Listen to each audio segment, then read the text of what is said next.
안녕하세요. 삼삼한TV 환경입니다. 오늘 제가 새해 첫방인데요.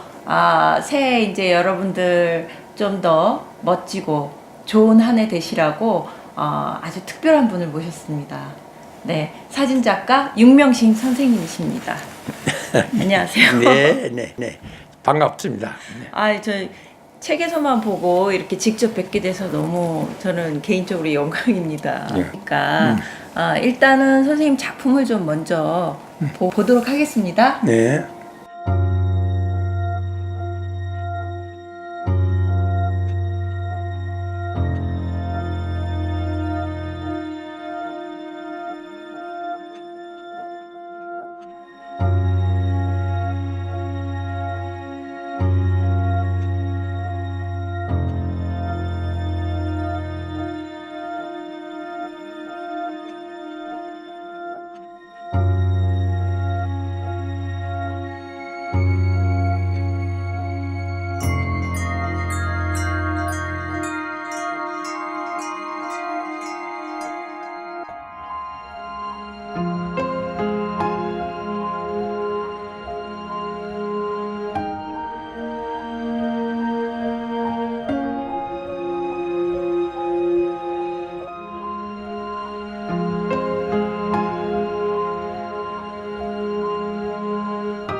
첫 번째로 선생님은 가장 한국적인 소재를 통해서 그 인간의 본질과 근원에 대한 물음을 표현하셨는데 그 중에 그 검은 모살뜸은 어떤 작품인가요?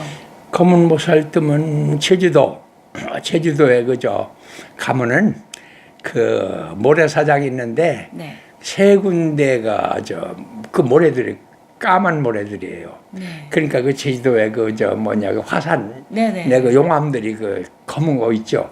그게 이제 오랜 세월에 의해서 그게 이제 다 바스러지고 해서 그게 하나의 이제 모래가 된 거지. 그게 이제 검은 모래입니다. 그래 그것도 가장 더울 때. 그러니까 8월 1일부터 8월 10일 사이 이때가 제주도에서 가장 열사에 그 모래가 달궈지는 때예요. 이때 이제 모래 찜질을 하면 가장 뜸 효과가 난다고 그래요. 그래서 바짝 한 일주일 내지 열흘 동안 그렇게 하는 게 바로 이제 제주도의 검은 모살뜸의 1년 연중 행사입니다. 근데 그 내포하는 뜻은 어떤 무덤의 뜻? 꼭 내포하는 뜻이라는 건 이제 부모는 그 모래 속에 이제 몸을 파묻는 거니까 얼핏 보면은 죽어서 무덤에 들어가서 파묻히는 것 같은 그런 느낌이 나서 그런 이제 좀 죽음의 그림자가 비치는 것처럼 보이죠. 실은 그건 아닌 건데 그러나 내가 찍은 사진을 보면은 이제 그런 어떤 죽음의 그림자가 거기에 비치는 것 같죠. 굉장히 강렬한 느낌이 들었어요. 느낌이 들죠. 그런데 그것은 사실은 제 사진에서는 그것만 띄워놓고 보면 안 되고 저는 사실은 그 작품이 3부작 중에 하나입니다. 다시 말하면 백민이라고 해서 우리 한국인의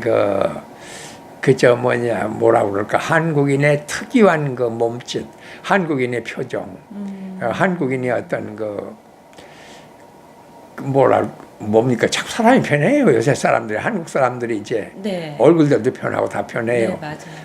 우리의 독특한 선조들이 가지고 있는 그런 어떤 채취라든가 그런 어떤 모양 이런 것들이 변해가요.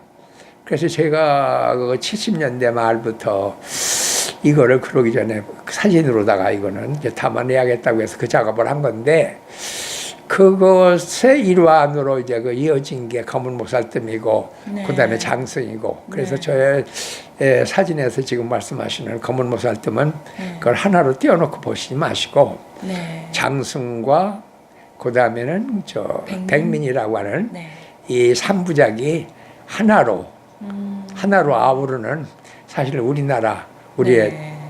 고유한 한 정체성이라고 그럴까. 그래도 그런 걸 한번 추구에 들어간 그런 작업이라고 할 수가 있겠죠. 네. 선생님의 작품과 후학 양성에 있어서도 나다움에 대해서 강조를 많이 하셨는데요. 그 부분에 대해서 좀 이야기를 좀 해주세요. 그 나다움이라는 거 있죠. 네. 여러분 말이죠. 아무리 쌍둥이 한 배에서 같은 날 같은 시에 나온 쌍둥이도 다 달라요. 네. 같은 건 하나도 없어요. 우리 5손가락 보면 다 하나같이 다 다르듯이. 네. 그걸 보면 어떤 신비로움마저 느껴요. 야, 어디 사람이라는 게 어디 한두 사람입니까? 한번 생각해 보십시오. 수천, 수만, 수억만 명이 인간이에요. 네. 근데 내 얘기 들어보고 그러고서 가만히 한번 비교해 보라고. 똑같은 사람이 있어요? 없어요. 이건 사실은요, 소스라치게 세상에서 없다고 느끼게 할 만큼의 신기한 일이에요. 아마 지금 내 얘기를 들어보니까 그럴 거예요. 아니, 어떻게 해서 이게 말이야. 한두 사람도 아니고, 수천, 수만, 수십억의 인구, 하나도 같은 사람 없어. 그렇죠? 네. 그러니까 예술의 몫이 뭐냐. 네. 원래 인간이 타고나기를 이렇게 저마다 각각 다르게 태어나는 건데, 네. 이거를 그대로 제대로 하나의 생명으로서 개발하고 생명의 어떤 그 발현이 되기 위해서 가장 필요한 그 수단과 매체가 예술이라는 건데, 예술이라는 말은 뭐 예술적이라는 말을 하는데, 실은즉슨 네. 우리가 밥을 먹으려면 수조가 필요하듯이 네. 우리들이 타고난 이러한 특성, 이걸 발현시킬 수 있는 수단이 바로 예술이에요. 그러니까 이렇게 보면 예술로 오늘 전혀 이제 뜻밖 딴 쪽에서 내가 얘기하는 건데, 네. 이래서 예술이라는 게 생긴 겁니다.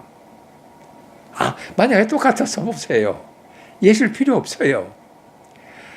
신발도 다 맞는 신발 신어야지. 저마다 다 다른 특성을 발현시키기 위해서는 그것이 가능한 게 예술일 뿐이에요. 그럼 예술이 그렇게 어렵지 않아도 된다는 말씀이신가요? 어떤 점에서는 예술은 쉬운 거예요. 그러니까 내가 항상 예술 너무 어렵게 생각하지 마라. 똥 싸서 사진 찍으라고 그래요. 여러분들 의도. 네. 이렇게 해야지 저렇게 해야지라고 하는 계산이 안 들어간 순수한 그 발심, 그 촉발되는 바로 그게 예술 표현의 원점이다. 이걸 여러분들이 알아야 합니다. 그래, 예술이라는 건 그런 점에서 쉽고도 어렵고 너무나 쉬워서 어려운 거고, 그러게요. 어려워서 너무나 쉬운 거예요. 예술과 철학은 일맥상통하고 종교도 마찬가지라 생각하는데요. 똑같아요. 네, 제가 책에서 보니까 임재록에 대해서 예. 나왔는데 그거 잠깐 얘기해 주실 수 있나요? 뭐 나야 뭐 임재록이나 뭐 하나. 근데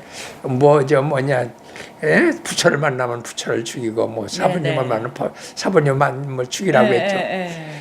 그거는 뭐 한마디로 얘기하면 흉내내지 말라는 얘기죠. 흉내내지 말라는 거.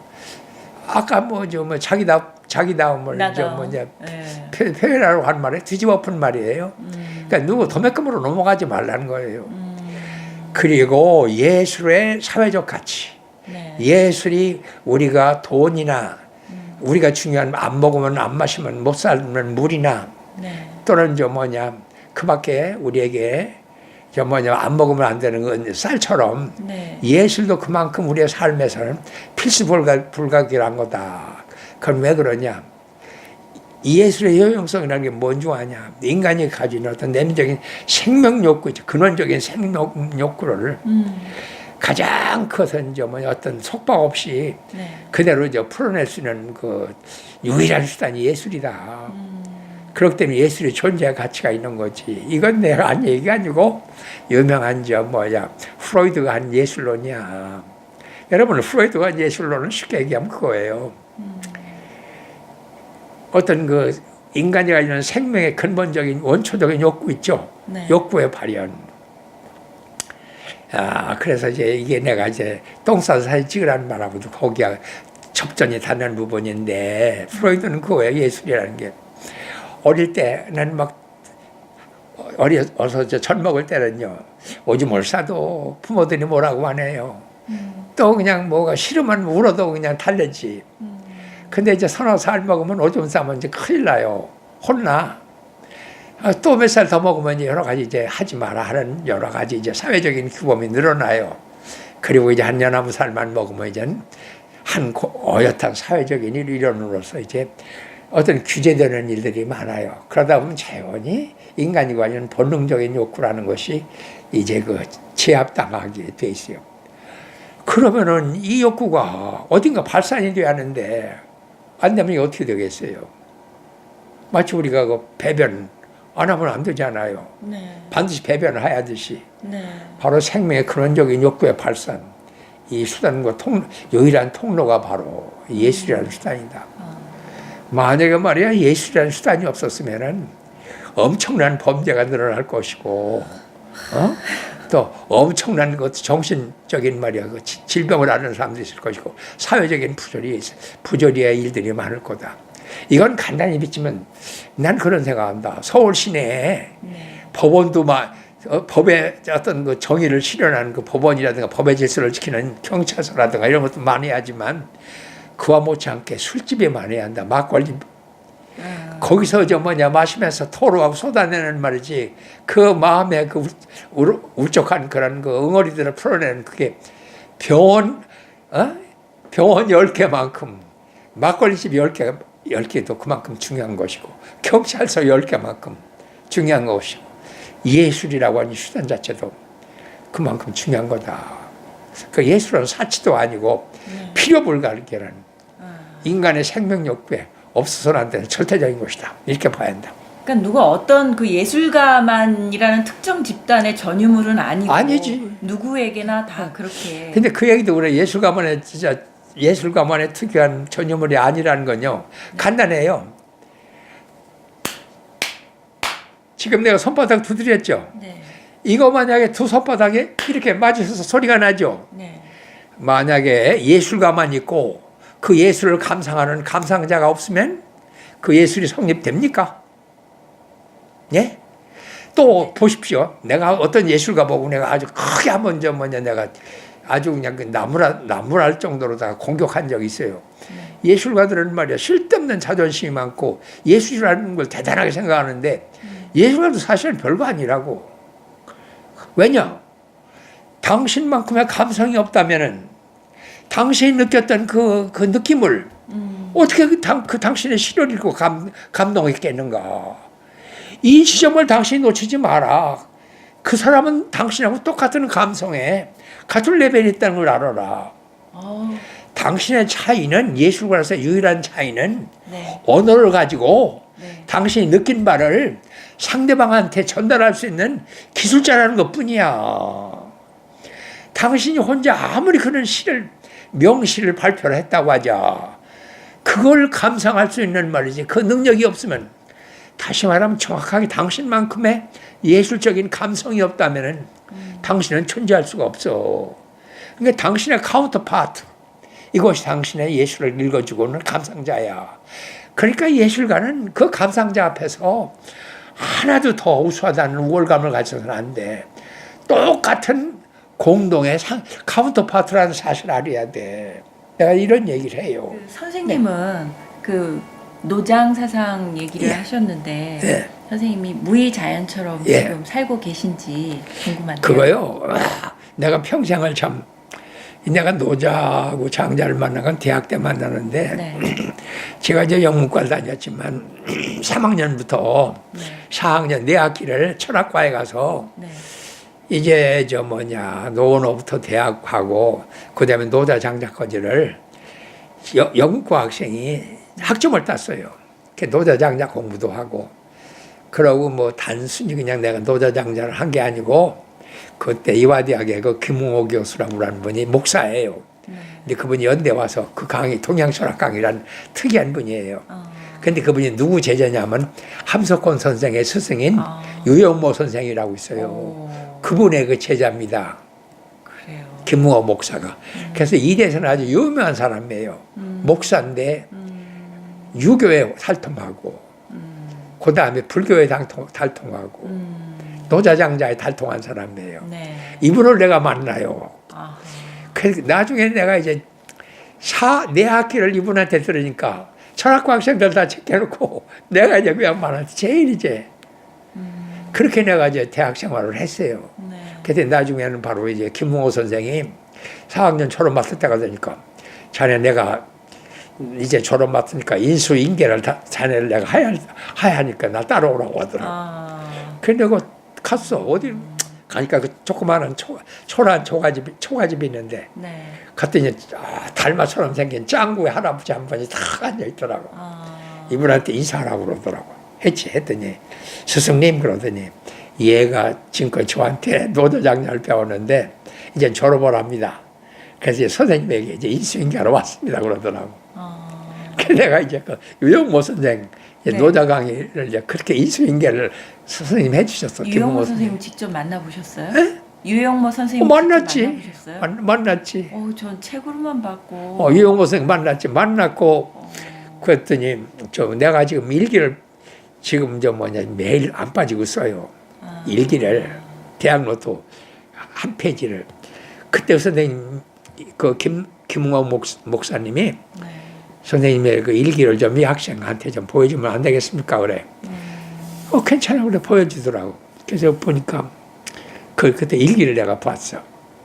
그때 감명을 받았어요. 근데 그 일기장에는 보니까요. 제일 처음에 은행의 그 계좌처럼 말이지 몇천 몇만 이렇게 숫자가 나와요. 마이너스하고 또 얼마에 또 숫자가 나와요. 이 꼬르하고 또 얼마가 나와. 네. 근데 이분이 자기의 일생을 60세로 365로 곱한 거야. 그게 일기장 제일 앞에 나와요. 그럼 자기가 살아온 날 있죠. 그럼 60세까지 몇 살, 은행 잔고가 얼마 남았나 하고 하듯이 날짜 하루하루를 그렇게 은행 잔고를 말이지 계산을 해듯이 이렇게 살더라고. 근데 여기에 감동을 받았어요. 야, 하루하루를 이렇게. 부끄럽네요. 예? 우리 모두가 교회에 나가면은 그 자리에서 우리가 예수가 하나님의 목수의 아들이고 보잘것없던 사람이 십자가의 그런 고난 속에서도 하나님의 아들임을 끝내 금강석처럼 관철하고 신념을 굽히 하는 거였지. 이 믿음이 기독교의 믿음이라는 내가 가진 지금 생각이고 지금도 변함이 없어요. 네. 이건 기독교만이 아니에요. 노자도 장자도 마찬가지. 지금 장자의 그 정신세계 있죠. 네. 이건 보통 아무도 없는 천문학적인 거예요. 천문학자 그 당시에. 석가모니의 삼천대천 세계라는 것도 그렇고. 근데 목사들이나 성직자들이 지금 잘못 가르쳐요. 신자들을 어떻게 하냐면 그런 정신의 그 영역을 천문학적으로 확장시켜줘야 돼요. 아시겠어요? 너무 그래서 고차원적으로 가시는데요. 그러니까 나의 경우 노자장자도 그래서 간 거지. 네. 그냥 지식으로 간 게 아니에요. 그러니까 김웅호 목사 나를 네. 그러니까 험뻑 빠진 거야. 그러니까 자기 선생님 유영모 선생한테 날 데리고 갔지. 내 대학 생활 내 20대가 그랬어요. 네. 이게 나예요. 그러니까요. 저는 그게 생활에서 그렇게 하는 게 사람들 마음이라는 게 그렇잖아요. 네. 그렇게 내 마음이 내가 생각한 대로 되는 것도 아니고 자연스럽게 무의자연처럼 되는 것도 아니고. 그런데 그게, 이제 네. 그 기독교나 불교나 천교 똑같습니다. 네. 불교에서 뭐라고 그래? 네가 붙여라고 그래요. 그게 뭘 내가 붙여? 나하고 똑같이는 그런 초자연적인 네. 굉장한 네가 그런 존재라는 얘기예요. 네. 깨침이라는 것도 그런 거고. 근데 목사도 그렇고 성직자, 스님이라는 게 신도보다는 자기가 좀 굴림해야 하니까 사실은 너도 붙여 나도 붙여 똑같은 이 노름이 바로 이게 종교인 거예요. 제대로의 노름이 얼어 죽을 놈 말이야. 예?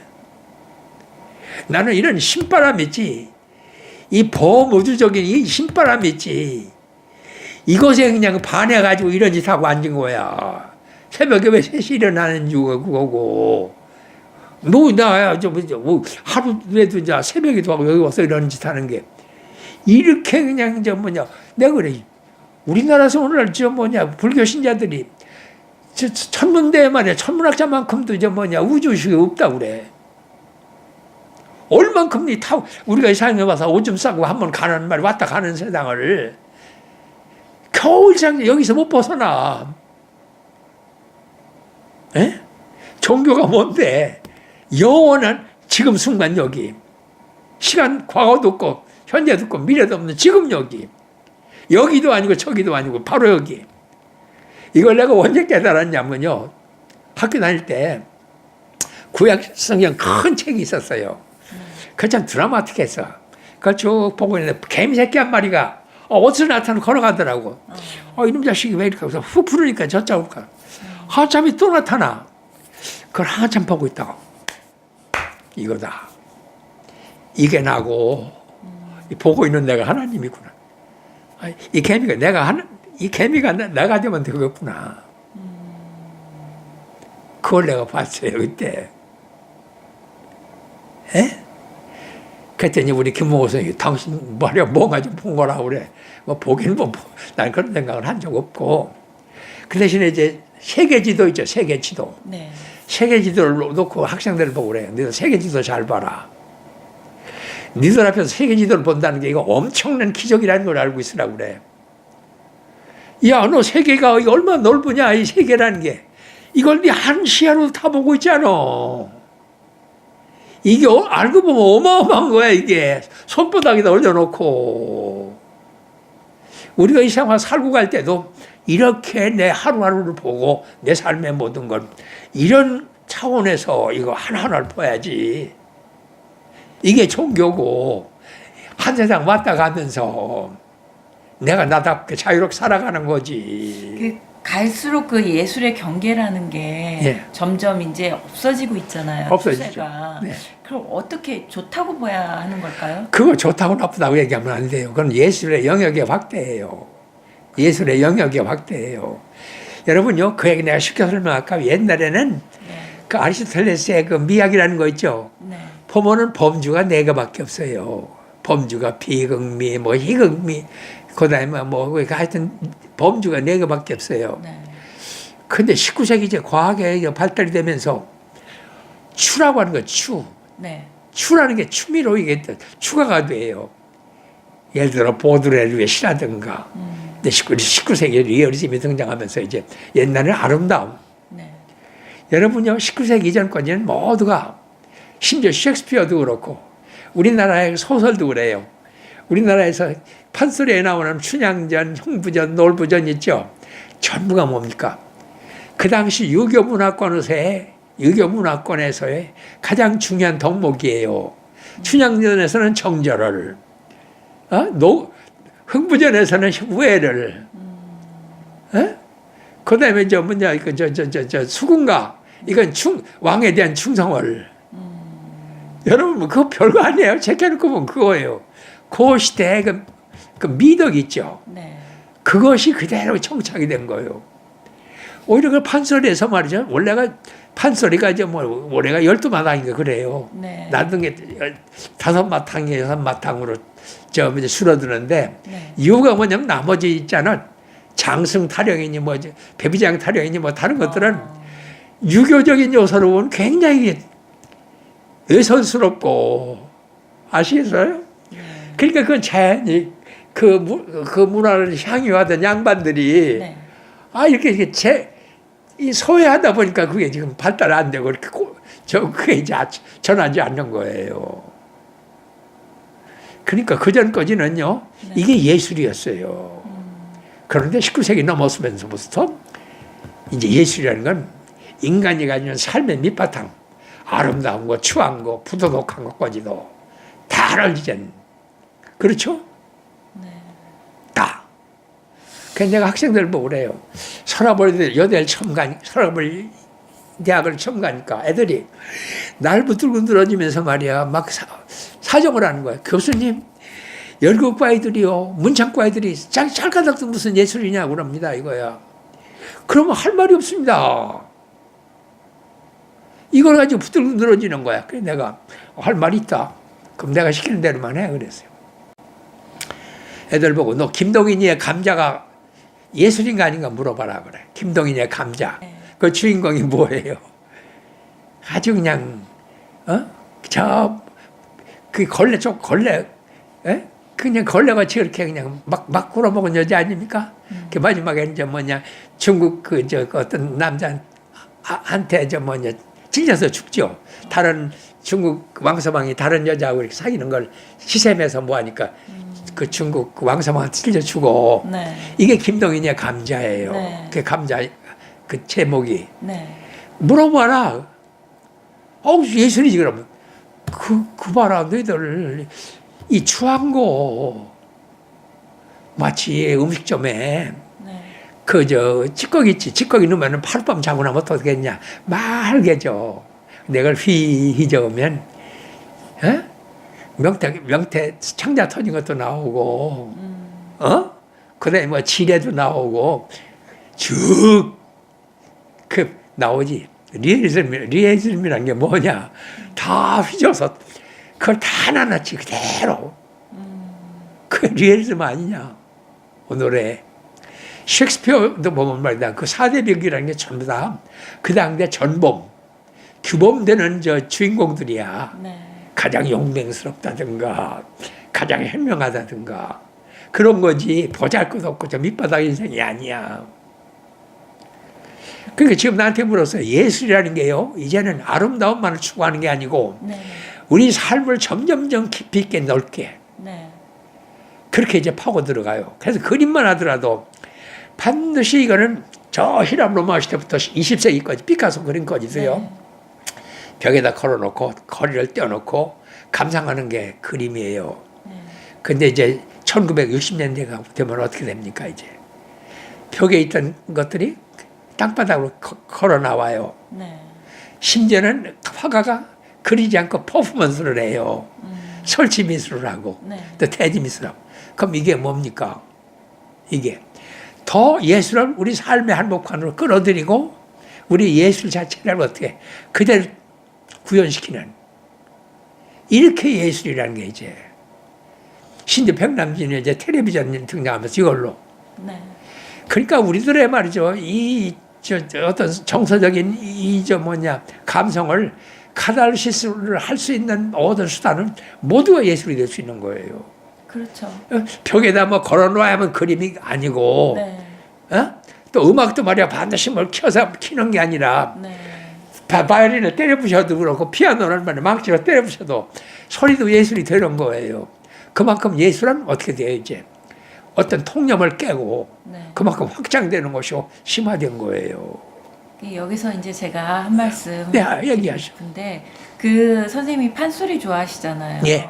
판소리에 다른 어떤 현대적인 음악을 가미해가지고 퓨전이라고 그래가지고 하죠. 같이 이제 이렇게 하는 거를 어떻게 보세요? 그거요. 난 두 가지예요.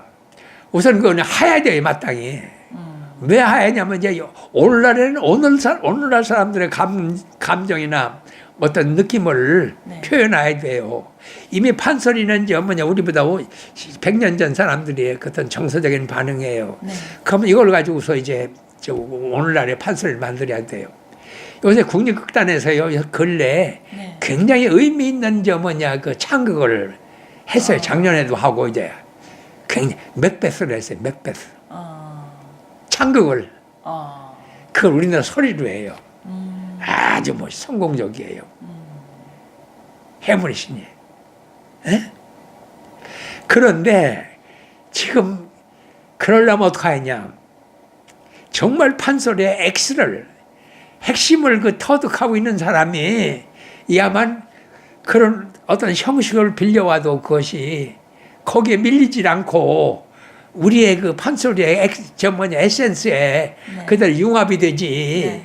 이거 우리 걸 모르고서 그냥 하다 보니까 중도 아니고 속환이도 아니고 붕 떠버린 거야. 그런 게 많아지는 경향이 보여서. 그 많아지는 경향이 아니라 대부분이에요. 그러니까 대박. 오리진이 저는 오리지널이 되게 중요하다고. 그러니까 그 당연하죠. 오리지널이 있고 네. 오리지널이 완전히 저 뭐냐 어떤 현대 새로운 재즈라든가 네. 또는 뭐 흑인들의 그저 뭐냐 토속적인 음악이라는 거를 우리 것을 가지고 있으면은 우리 것으로 그걸 화해서 융합시킬 수가 있어요. 그러니까 일단 정통적인 게 중요한 거잖아요. 제일 중요한 게 그거죠. 그렇죠. 예. 네, 저도 그렇게 생각해요. 그 뿌리가 없으면 안 되는 거예요. 네. 그거 없으면 안 돼요. 그래서 나는 참 행복하게 생각하는 건요. 우리 세대는 네. 일제시대 교육을 받은 사람이에요. 한국 역사를 못 배웠어요. 그러니까 우리 시대는 완전히 이름도 창씨 개명을 하고 하던 시대 사람이에요. 그래서 내가 우리다운 아이덴티티를 내가 이렇게 유지했던 건 네. 중학교 3학년 때 판소리를 내가 네. 들어서 네. 이게 판소리만 듣습니까? 이제 토가다 보면 이제 판소리가 뭐로 가요? 이제 탈로름까지 가고, 예? 나중에 굿까지 가고, 이게 그냥 참면서 산대놀이니 뭐니 확장이 되는 거예요. 그렇죠. 그런데 백민에 나온 주인공들이 그 주인공들입니다. 거기서 만났던 전국의 국악경연, 민속경연 대회에 나왔던 사람들 알아가지고 여기서부터 시작됐어요, 내가. 예? 그게 바로 내 작업이에요. 그러니까 나로서는 엄청난 행운이에요. 네. 앞으로 향후 계획은 나는 지금 이제 잘 늙는 거하고 정년 퇴임 이후에 내가 세웠던 게 잘 늙는 거, 네. 잘 죽는 거예요. 네. 잘 죽는 거. 그러니까 이제 죽을 때 자연스럽게 잠들듯이, 예? 또 그 부분을 내가 만공 스님을 내가 항상 잊지 않아요. 이 스님 중에 만공 스님이 참 부러워. 만공 스님이 돌아가실 때 있지 않습니까? 딱 그날 아침에 일어나서 목욕하시고 새옷 딱 하나 입고 그 세자들 불러가지고 나 오늘 이제 몇 시에 간다. 그 아침 먹고 그 다 물러보면 할 말 다 하고 그래 그대로 앉아서 좌탈인망했다고. 나도 그렇게까지는 안 돼도 그냥 뭐 좌탈인망도 아니고 편안하게 아주 그냥 스무스하게 받아들이는 거 있지. 이게 내 소원이에요. 이렇게 장성이 있죠. 네. 앞으로 연구하는 사람들은 나한테 내 사진 좀 안 보면 어디 가서 볼 데가 없어야지. 백민의 모습도 그렇고 내 사진 집은 민속학자들이나 인류학 하는 사람이나 역사하는 사람이나 사회학 하는 사람이나 꼭 필요한 책이에요. 앞으로. 예술하는 사람들도 다 필요할 것 같습니다. 그래서 내 경우는 지금 이렇게 나하고 얘기하듯이 네. 그 예술가의 어떤 격이라는 거 있지 않습니까? 네. 그 격이라는 게 중요해요. 격이라는 게. 예? 근데 그걸 교육을 시켜야 돼요. 네. 손끝 재주를 가르치면 안 돼. 그래서 내가 항상 그래요. 애들 앞에서도 그러고. 내가 이 세상에 와서 제일 잘한 건 사진 잘 찍는 것보다 사진을 이만한 자세. 애들한테 사진을 가르쳐 주는 이거. 네. 이걸 내가 제일 잘했고 보람있다고 생각을 해요. 네. 네. 그래서 여러분들 말이야, 그 공명심 가지고 하면 안 되고, 자기한테 성실하다는 거 있잖아. 맞아요. 그래서 나는 내 사진 있죠. 네. 그건 저 자료 자체도 자료 자료도 남게는 돼 있어요. 그것이 예술적인 건 모르더라도. 윤명심 하면 사진 이론의 개척자라고 알고 있어요. 그러고 지금까지 이렇게 발표한 무려 7권이나 사진집을 냈는데 발표를 안 했어요. 밖에 단편적으로 몇 장이나 냈습니까? 발표를 하고 되는 건 다 묻어뒀던 거예요. 그리고 정년 퇴임한 다음에 7권을 다 이제 차곡차곡 요번에 금년에 내면 이제 다 내는 거야 이제. 그러다 보니까 하루아침에 이제 이론가 윤명심이 아니고 사진작가 윤명심으로 완전 이제 지금은 윤명심 하는 사진가로 이렇게 됐습니다. 그럼 여기 어디서 오는 거냐?